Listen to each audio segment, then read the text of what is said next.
Кантип шаар болот? Эгер высотный зданиялар болбосо кантип шаар болот? Базар курганда азыр шаар кылып коюшту. Жалаң эле шаар эмес да. Шаардын өзүнүн требованиясы бар. Алай районунун борбору аталган Гүлчү айылында Алай айыл курулуш акционердик кому 1993 жылдан бери иштейт. Ишкана Ош облусунун бардык аймагында курулуш иштерин жүргүзүп келет. Бул жерде мындан сырткары сүттү кайрадан иштетүү, бал өндүрүү, түрдүү азык-түлүктөрдү чыгаруу бөлүмдөрү иштеген. Жумушчулар туруктуу иштебегендиктен бул иштер токтотулган. Азыркы учурда ишканадагы техникалар колдонуудан чыгып калган. Бул себептен ишкананын ичинде бийик кабаттуу үйлөрдү куруп, жарандарга ипотекалык түрдө берүү маселеси каралууда. Учурда инвесторлор менен сүйлөшүүлөр жүрүп жатат. Макарон немелерин чыгардык, продукциялар чыгардык, сүт переработка кылдык, вареньелер жасадык. Бирок баары эле баягы жумушчулар туруктуу иштей албагандан кетип калгандан азыр андай жумуштар токтоп жок болот. Келечекте биз ойлодук эле бул жерге бир ипотекага ушул өзүбүздүн эле территориянын ичинде көп кабаттуу үйлөрдөн курсак деген. Азыр мындай акционерлер болуп чогулуп макулдашып сүйлөшүп атабыз. Айылындагы андан сырткары Гүлчөдө дагы сырттан келип иштеген немелер көп да. Эле Гүлчөдө квартираларда жашап жүрөт. Ошону ойлогонбуз. Ошол бир үйлөрдү квартира катары дагы берсек.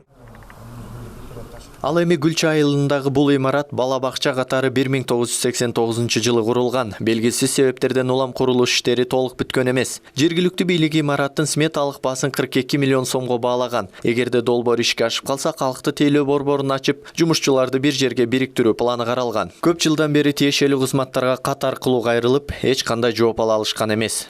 Имарат бул 89 жылы башталып, бирок ошо боюнча калып кеткен. Бардык өкүлдөргө, бардык өкмөттүн тармактарына кайрылып атабыз. Сметасын, проектисин жасатып койгонбуз 42 миллиондук.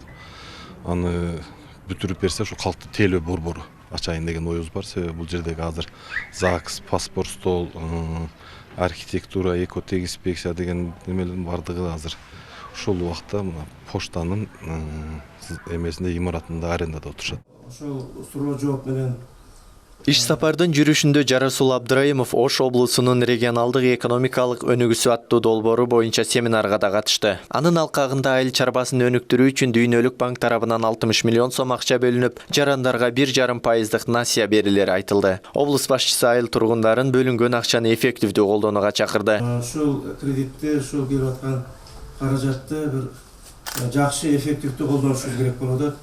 Ошон үчүн проекттер аябай мындай серьезный проекттер болуш керек, эсептелинген. Анан азыр эми сиздер билесиздер, алайда ушу чоң алайда кандай жумуш кылса болот эле, ошого канча каражат керектигин да билесиздер. Азыр эми ошол шарттары менен таанышып алсаңыздар жакшы болот. Андан кийин бизде ошол Ошто облус администрациянын зданиясында, мен отурган жерде өкүлчүлүктөр бар. Ошол жерге чейин келип тактап турсаңыздар да болот. Гүлчү айылынын социалдык экономикалык жактан өсүп өнүгүүсү үчүн алгылыктуу жумуштар жасалат. Көйгөйлөр жакын арада чечилип, айыл чарбасын өнүктүрүүдө жакшы мүмкүнчүлүктөр да ачыларын облус башчысы убадалады. Исхак Туратбеков, Самат Сайдаматулуу, Ош ТВ.